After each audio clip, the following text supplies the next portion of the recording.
आज के अपने इस वीडियो में हम रीजनिंग के 10 अति महत्वपूर्ण सवालों को फुल कॉन्सेप्ट और बेहतरीन शॉर्ट ट्रिक से सीखने वाले हैं। तो यदि आप इस वीडियो को पूरा अच्छे तरीके से देखते हैं डियर फ्रेंड्स, तो यकीन मानिएगा एक भी प्रश्न आपका गलत नहीं होगा या इससे बाहर आपका नहीं जाएगा, लेकिन आपको समझना बहुत ही ध्यानपूर्वक पड़ेगा। तो चलिए ज्यादा देरी ना करते हुए क्लास को शुरू करते हैं। और उससे पहले डियर फ्रेंड्स, आज की क्लास जो है SSC CGL, CSL, NTPC, group D, railway, LP technician, UPSI, UPP सभी एग्जाम की दृष्टि से मोस्ट इंपॉर्टेंट है। तो आप सभी लोग वीडियो को पूरा देखिएगा, सब कुछ आपको बेहतरीन तरीके से हम समझाने का प्रयास करेंगे। तो चलिए देखते हैं पहले क्वेश्चन पर। देखिए पहला क्वेश्चन दिया गया है 23 है, 531 है, 27 है, क्वेश्चन मार्क है। कैसे सॉल्व करना है देखिए डियर फ्रेंड्स, कह रहा है कि 23 का जो रिलेशन 531 के साथ है वही 27 का रिलेशन क्या होगा। सिर्फ 23 से हमें 531 बनाना है। क्या आप कोई ऐसा तरीका बता सकते हैं कि एक ही बार में हम अपना आंसर टिक कर दें? जी हाँ डियर फ्रेंड्स, आप मेरी ये बात याद रखिएगा, बात स्टार बना के लिखिएगा कि जब भी छोटी संख्या से बड़े संख्या की तरफ जाया जाए, जब भी छोटी संख्या से बड़े संख्या की तरफ जाया जाए तो वहां पर या तो हम मल्टीप्लाई करते हैं, या तो स्क्वायर करते हैं, या तो क्यूब करते हैं। ये तीन बातें आप ध्यान में रखिएगा, विद इन सेकंड में आप किसी भी सवाल को सॉल्व कर ले जाओगे।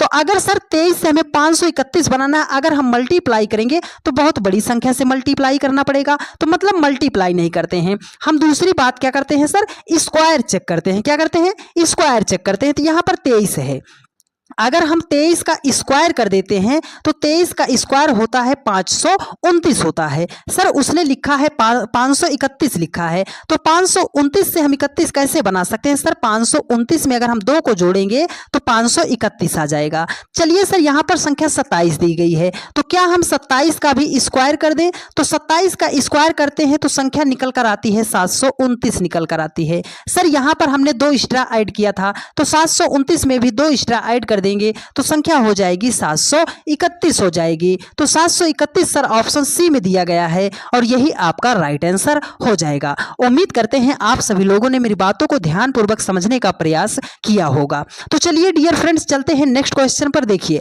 अगला क्वेश्चन बहुत ही लाजवाब क्वेश्चन है, एनालॉजी का ही या मिसिंग नंबर का ही बदला रूप है, आप इसे बोल सकते हैं। देखिए कह रहा है कि उस विकल्प का चयन कीजिए जिसमें संख्याएं उसी प्रकार संबंधित हैं जैसे निम्नलिखित सेट की संख्याएं हैं। ये ऐसा प्रश्न है डियर फ्रेंड्स कि मेरा ये भरोसा है कि 80 से 90% बच्चे इस क्वेश्चन को जरूर गलती करते हैं या तो वो बना ही नहीं पाते हैं। पर मेरी बातों को आप ध्यानपूर्वक समझ लीजिएगा, आज के बाद अगर आपका एक भी प्रश्न गलत हो जाए तो आप कहिएगा, पर मेरी बातों को आप ध्यानपूर्वक समझने का प्रयास कीजिएगा। तो देखिए डियर फ्रेंड्स यहाँ पर है 8 है, 24 है, 6 है, ये एक सेट दिया गया है। इसी के एकदम सेम अकॉर्डिंग से जो आपका चारों ऑप्शन से फॉलो करेगा वही आपका राइट आंसर हो जाएगा। Sorry dear. तो समझिए, देखो जब भी आपके सामने इस प्रकार सेट की संख्या दी जाए, इसको हम सॉल्व कैसे करते हैं, तो मेरी एक बात आप हमेशा स्टार बना के लिखिएगा। बात क्या है सर कि छोटी छोटी संख्या से बड़ी संख्या को ही बनाया जाता है। जो यहाँ पर छोटी छोटी संख्या दी गई होगी उन 2 छोटी संख्याओं से ही हमें बड़ी संख्या को बनाना पड़ता है। मतलब 8 और 6 तो छोटी संख्या है, 8 और 6 से ही हमें बनाना है 24। ठीक है, 8 और 6 से ही हमें बनाना है 24। तो हम क्या करते हैं, हमने अभी आपको बताया कि जब भी छोटी छोटी संख्या से बड़े संख्या की तरफ जाया जाए तो मल्टीप्लाई, स्क्वायर और क्यूब को जरूर चेक करते हैं। बात समझ में आई डियर फ्रेंड्स? हाँ सर बात समझ में आई है। तो मतलब पहली और तीसरी संख्या को कर दे मल्टीप्लाई, तभी तो आएगा। 8 छंगे कितना हो जाएगा? 48 हो जाएगा। लेकिन सर उसने 24 लिखा है, तो 48 से हम 24 कैसे बना सकते हैं? आप बोलोगे सर 48 का आधा ही तो उसने 24 लिखा है। अच्छा हाँ सर ये बात है, मतलब करना क्या है, पहले और तीसरी संख्या को, 2 छोटी संख्या को मल्टीप्लाई कर देना है, उसको 2 से डिवाइड कर देंगे तो ये बीच वाली संख्या हमारे सामने निकल कर आ जाएगी। तो चलिए सेम पैटर्न फॉलो करते हैं ऑप्शन पे। 8 और 3 को अगर मल्टीप्लाई करेंगे तो 8 त्रिक कितना हो जाएगा? 24। अगर 2 से डिवाइड करेंगे तो हो जाएगा 12। लेकिन उसने बीच में बड़ी संख्या क्या लिखा है? 16, इसलिए ऑप्शन ए आपका राइट आंसर नहीं होगा। देखो 9 और 8 को कर दो मल्टीप्लाई, 9 8 कितना हो जाएगा? 72। 72 को 2 से डिवाइड करेंगे तो हो जाएगा 36, लेकिन उसने लिखा कितना है? 40। मतलब ऑप्शन बी भी हमारा राइट आंसर नहीं होगा। तो चलो अब करते हैं 14 को 8 से मल्टीप्लाई, है ना।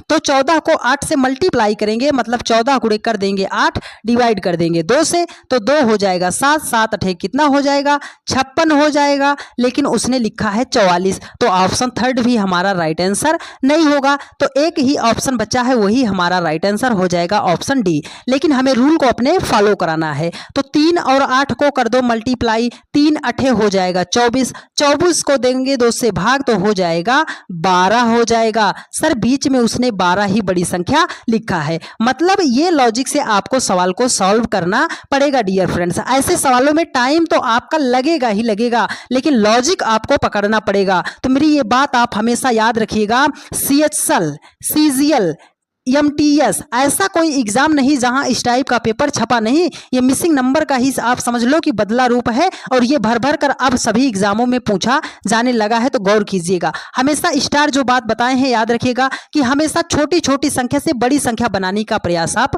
कीजिएगा।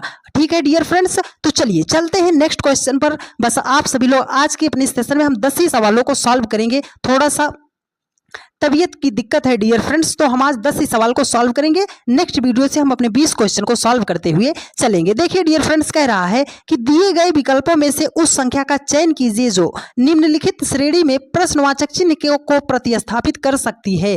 मतलब इस क्वेश्चन मार्क के स्थान पर कौन सी संख्या आएगी। तो देखिए सीरीज का क्वेश्चन है, कैसे सॉल्व करना है बेहतरीन तरीका आपको बताएंगे। देखो जब भी श्रृंखला का क्वेश्चन आता है 2 तरीके से सॉल्व करते हैं, पहला तरीका और दूसरा तरीका। जब संख्या पास पास दी जाए, संख्याओं में बहुत ज्यादा का गैप ना हो, जैसे हम मान लो 50 मान लिया, हमने 80 मान लिया, 120 मान लिया, 200 मान लिया, संख्याओं में बहुत ज्यादा डिफरेंस ना हो, तो हम उसको डिफरेंस के लॉजिक से सॉल्व कर देते हैं। अगर संख्या आपके सामने छोटी दी गई है, उससे बड़ी, उससे बड़ी, उससे बड़ी, फिर बहुत बड़ी दी गई है, जब संख्या छोटे से लगातार बड़े की तरफ जाएगी तो वहां पर हम मल्टीप्लाई, स्क्वायर और क्यूब को जरूर चेक करते हैं। बात को आप गौर कीजिएगा, आपका सवाल विद इन सेकंड में सॉल्व होता हुआ नजर आएगा। 30 है, क्वेश्चन मार्क 83, 118, 160, 210 है। संख्या में बहुत ज्यादा गैप नहीं, अगर हम डिफरेंस लेना चाहें तो ले सकते हैं। तो चलो डिफरेंस लेते हैं। लेंगे कैसे, देखो यहां से तो क्वेश्चन मार्क मिल गया, तो मतलब डिफरेंस नहीं ले सकते हैं। ठीक है, तो अगर 83 से हमें 118 बनाना है तो डिफरेंस कितने का आ रहा है, 35 का डिफरेंस आ रहा है। ठीक है, अब 118 से अगर हमें 160 बनाना है तो डिफरेंस कितने का आएगा, 18 2 20 40, कितने का डिफरेंस आएगा, 42 का डिफरेंस आ रहा है। 160 और 210 का डिफरेंस कितने का आ रहा है, सर 50 का गैप आ रहा है। तो हम क्या करेंगे, हमें तो क्वेश्चन मार्क पर आना है। देखो अगर क्वेश्चन मार्क से हम 83 पर जाना चाहें, 83 पर जाना चाहें तो हम कितना जोड़ें कि हमारा 83 हो जाए, लेकिन हमें 83 से पहले आना है तो हम माइनस करेंगे। कितना माइनस करेंगे अभी तो हमें नहीं पता। तो देखो आप 35 से अगर 42 बनाना चाहोगे तो 7 जोड़ोगे, कितना जोड़ोगे, 7 जोड़ोगे। 42 से अगर आप 50 पे जाना चाहोगे तो 42 में 8 जोड़ोगे तो 50 हो जाएगा। तो यहाँ पर कौन सी संख्या होगी, देखो पहले 7 को जोड़ा है फिर 8 को जोड़ा, मतलब यहाँ पर कोई संख्या रही होगी, उसमें कितना जोड़ा गया है, 6 को जोड़ा गया है। तो कितना जोड़े कि 35 हो जाए, किसमें जोड़े, आप बोलोगे यहां पर संख्या रही होगी 29 रही होगी, 29 में जब हम 6 को जोड़ेंगे तो 35 हो जाएगा। ठीक है, अब आपको बताएं कि यहां पर आप 29 मत ढूंढना, 29 ऑप्शन में नहीं है। आपको करना क्या है, आप ये समझो, देखो यहां पर क्या किया है कि कोई संख्या थी, उसमें अगर हम 29 को जोड़ें तो कितना हो जाए, 83 हो जाए। तो अगर आप 83 में 35 को जोड़ते हैं तो 118 हो जाता है। तो हमें ये संख्या निकालना है। ये संख्या निकलेगी कैसे, देखो अगर हम आपसे बोले कि 210 से अगर आप 50 को माइनस करोगे तभी 160 पर पहुंचोगे, है ना। तो इसका मतलब है कि अगर 83 से हम 29 को माइनस करेंगे तभी तो इस संख्या पे पहुंचेंगे। तो 83 से अगर हम 29 को माइनस करते हैं तो संख्या निकल कर आएगी 54। मतलब इस क्वेश्चन मार्क के स्थान पर कौन सी संख्या होगी, 54 होगी। अब आप ये समझो कि अगर 54 में आप 29 को जोड़ते हो तब 83 आ जाएगी कि नहीं आ जाएगी, आप बोलोगे सर हाँ आ जाएगी। तो मतलब इस क्वेश्चन मार्क के स्थान पर कौन सी संख्या होगी, 54 होगी। 54 ऑप्शन सेकंड में दिया गया है और यही आपका राइट आंसर हो जाएगा। इस प्रैक्टिस सेट में हम हर एक टाइप के सवाल लेकर आए हैं जहां जहां आप गलती करते हो। तो बस आपसे एक ही बात बोलेंगे डियर फ्रेंड्स कि वीडियो को आप जरा सा भी स्किप मत कीजिएगा, आपको बहुत ज्यादा फायदा होगा इस क्लास से डियर फ्रेंड्स। ठीक है, कह रहा है कि यदि प्लस को गुणा से परस्पर बदल दिया जाता है और माइनस को भाग से परस्पर बदल दिया जाता है तो निम्नलिखित समीकरण में कौन सा मान प्रश्न चिन्ह n को प्रतिस्थापित कर सकता है, मतलब इस क्वेश्चन मार्क के स्थान पर कौन सी संख्या आएगी। तो यहाँ पर देखो लिखा है प्लस को गुणा से, इसने लिखा है परस्पर। तो परस्पर का मतलब होता है, जैसे हमने प्लस और माइनस कर दिया, तो परस्पर का मतलब होता है कि जहां पर प्लस होगा उसको माइनस कर दीजिए, जहां पर माइनस होगा उसे प्लस कर दीजिए, दोनों चिन्ह एक दूसरे में आपस में बदल जाएंगे। बात इतनी है, ठीक है।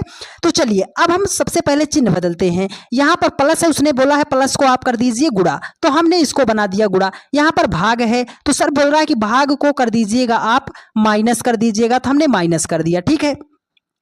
यहां पर गुणा है, तो सर गुणा को हमें कर देना है प्लस, तो हमने यहां पर कर दिया प्लस कर दिया। यहां पर माइनस है, तो माइनस को हमें कर देना है भाग। आपको एक बात हमेशा याद रखना है, यदि किसी समीकरण में ऐसा समीकरण इक्वेशन आपको दिखाई दे रहा है जिसमें प्लस भी है, माइनस भी है, भाग भी है, गुणा भी है, कई सारे चिन्ह एक साथ दिखाई दे रहे हैं, तो वहां पर आपको बर्ड मॉस का रूल लगाना पड़ेगा। बदमाश नहीं बोल रहे हैं, ध्यान से समझिएगा, है ना।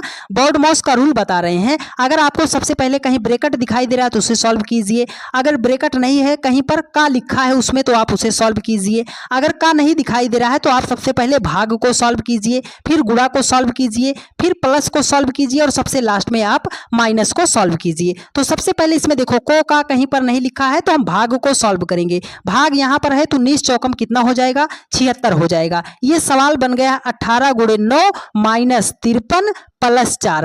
अब हमें क्या करना है, भाग तो हो गया, अब गुणा सॉल्व करना है। तो गुणा तो यहां पर है सर, 18 90 कितना हो जाएगा, 162 हो जाएगा, माइनस 53 हो गया, प्लस 4 हो गया। एकदम बेसिक से बता रहे हैं, तो ध्यान पूर्वक आप समझने का प्रयास कीजिएगा। अब सर 162 से हम 53 घटा के 4 जोड़ें कि पहले 162 में 4 जोड़ दें? डियर फ्रेंड्स, आपको प्लस करना है, तो 162 में 4 को हम प्लस करेंगे तो हो जाएगा 166, और 166 माइनस करेंगे 53। देखो 166 प्लस है, 53 जो है माइनस, 166 से हमें करना है 53 को माइनस। 166 से 53 को जब हम माइनस करेंगे तो संख्या निकल कर आएगी 113 आएगी। 113 ऑप्शन डी में फोर्थ में दिया गया है, और यही आपका राइट आंसर हो जाएगा। उम्मीद करते हैं आप सभी लोगों ने इस सवाल को बेहतरीन तरीके से सीखने और समझने का प्रयास किया होगा। तो चलिए डियर फ्रेंड्स, चलते हैं नेक्स्ट क्वेश्चन पर। अगला क्वेश्चन ब्लड रिलेशन का बहुत ही शानदार प्रश्न है और सबसे एडिशनल सवाल है, ध्यान पूर्वक समझने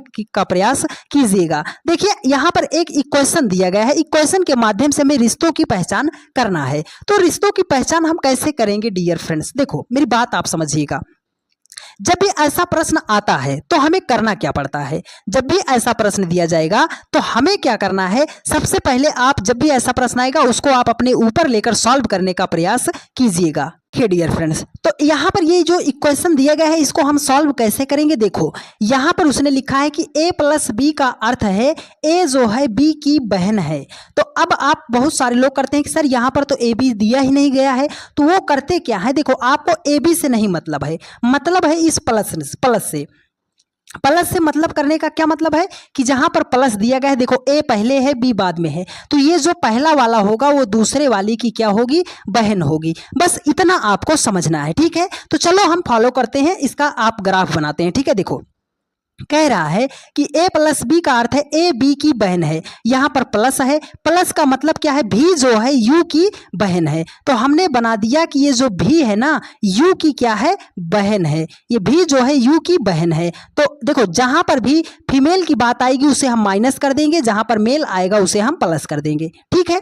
चलो अब देखो यहां पर गुणा का निशान है, गुणा का निशान का मतलब क्या है, a जो है b का भाई है, ये जो पहले वाला u है ये q का भाई है, तो ये भाई है, प्लस कर दिया, किसका भाई है, Q का भाई है, ठीक है। यहां पर दिया है माइनस, माइनस का मतलब क्या है, a माइनस बी का अर्थ है a जो है b की बेटी है, ये a जो है देखो a जो है b की बेटी है, तो ये जो q है, q माइनस इन्हीं दोनों के बीच में है ना, तो ये जो q है ये t की बेटी है, तो t की बेटी कौन है, ये q है। अब ये हमने पिता आ गया, एक पीढ़ी ऊपर चला गया, ठीक है। अब यहाँ पर देखो प्लस है, प्लस का मतलब क्या है, ए बी की बहन है, ये जो टी है ये बहन है, किसकी बहन है, आर की बहन है, तो हमने आर कर दिया। यहाँ पर फिर प्लस है, इसका मतलब आर जो है वो पी की क्या है, बहन है, तो आर जो है वो पी की क्या है, बहन है। देखो गुणा है, गुणा का मतलब क्या है, ए बी का भाई है, मतलब पी जो है यस का क्या है, पी जो है यस का क्या है, भाई है। अब हमें इसको ग्राफ बनाना है। देखो देखो कह रहा है पी जो है भी के साथ कैसे संबंधित है। ये जो पी है ना वो भी का क्या लगेगा या लगेगी। तो यहाँ पर प्लस है, इसका मतलब ये मेल है। मेल मतलब पुरुष है, तो जब पुरुष है तो ये लगेगा, लेकिन क्या लगेगा, आप ऐसे समझो ये आप हो, ये आपका भाई है, ये आपकी बहन है, ये आपकी मम्मी है, आपकी मम्मी की बहन है, आपकी मम्मी का भाई है। तो आपकी मम्मी का भाई जो होगा वो आपका क्या लगेगा। आप बोलोगे सर वो तो हमारे मामा जी लगेंगे। तो मामा जी लगेंगे तो ऑप्शन थर्ड ही तो दिया गया है और यही आपका राइट आंसर भी हो जाएगा। उम्मीद करते हैं मेरे हर एक भाई बहन ने बहुत ही बेहतरीन तरीके से सवालों को सीखने का प्रयास किया होगा।